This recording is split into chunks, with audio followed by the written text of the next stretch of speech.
সম্প্রতি খবরে দেখলাম কাবা ঘরের গিলাফ পরিবর্তন করা হয়েছে। কাবা ঘরের গিলাফ পরিবর্তন হয় কেন? কখন থেকে গিলাফ পরিবর্তনের প্রচলন শুরু হয়? সৌদি সরকারের পক্ষ থেকে প্রায়ই রাষ্ট্রীয় অতিথিদের গিলাফের টুকরা উপহার দিতে দেখা যায়। অতিথিরা এটাকে বাধাই করে সংরক্ষণ করে ড্রয়িং রুমে রাখেন। এভাবে কাবার গিলাফের টুকরো রাখার কোনো ফজিলত আছে কিনা? কাবার গিলাফ পরিবর্তন করার ইতিহাস অনেক পুরনো। এটা কোনো বেদাত নয় এবং এটা নবী সাল্লাল্লাহু আলাইহি ওয়াসাল্লাম পরবর্তীতে প্রচলিত হওয়া কোনো বিষয়ও নয়। বরং কাবা ঘরের গিলাফ পরিবর্তন হওয়া নিয়ে নানামুখী মত আছে, নানা ধরনের মত আছে। একটি মত হলো ইসমাঈল আলাইহিসসালাম স্বয়ং তিনি কাবা ঘর নির্মাণের পর একটা সময় তিনি কাবা ঘরের গিলাফ পরিয়েছেন। অনেকে বলেছেন নবী সাল্লাল্লাহু আলাইহি ওয়াসাল্লামের পূর্ববর্তী বংশধর আদনান তিনি পরিয়েছেন। আবার কেউ কেউ বলেছেন যে তুব্বাহ হিমিয়ারি তিনি এটি সর্বপ্রথম পরিয়েছেন। আবার নবী করিম সাল্লাল্লাহু আলাইহি সাল্লাম নিজেও মক্কা বিজয়ের পর তিনি কাবার গিলাফ পরিবর্তন করেছেন। তারপরে আবু বকর, ওমর রাদিয়াল্লাহু তাআলা আনহু, ওসমান রাদিয়াল্লাহু তাআলা আনহু তারাও কাবার গিলাফ পরিয়েছেন। তো এইসব বর্ণনা থেকে বোঝা যায় যে কাবার গিলাফ পরানোটা এটা নতুন আবিষ্কৃত কোনো বিষয় নয়, এটি অতি প্রাচীন একটি সংস্কৃতি, একটি আমল। এখন কথা হলো যে কাবার গিলাফ কেন পরানো হয়? উত্তর হলো এটি কাবা ঘরের সম্মানার্থে।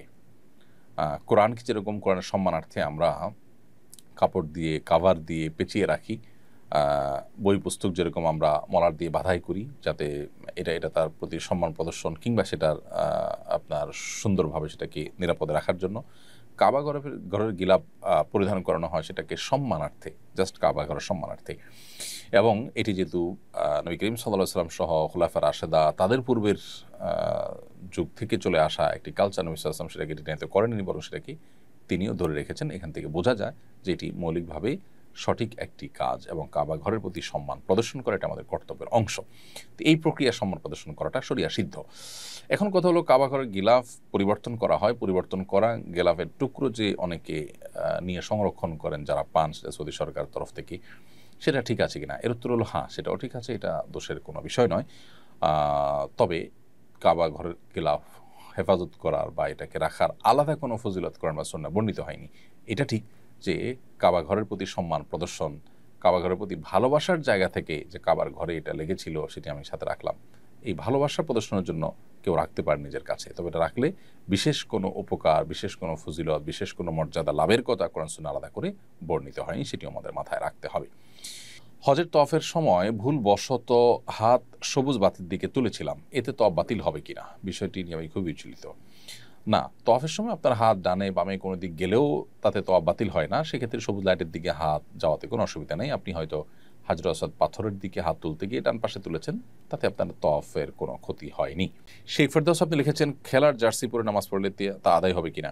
নামাজ তো আদায় হয়ে যাবে, কিন্তু এ ধরনের জার্সি পরে নামাজ পড়া অনুচিত। কারণ আল্লাহ তাআলা বলেছেন ইয়া বানি আদম খুযু যিনাতাকুম ইনদা কুল্লি মাসজিদ। নামাজের সময় সুন্দর মানানসই পোশাক পরার নির্দেশনা আল্লাহ তাআলা আমাদেরকে দিয়েছেন। অতএব খেলার জার্সি পরে নামাজ পড়া নামাজের প্রতি অবহেলা কিংবা নামাজকে সিরিয়াসলি নেওয়ার মতো বিষয়, সেটার খেলাফ এবং সেটার পরিপন্থী হয় আচরণটি। সেজন্য খেলার জার্সি পরে নামাজ পড়া উচিত নয়। এটা এক ধরনের পাতলামি এবং এক ধরনের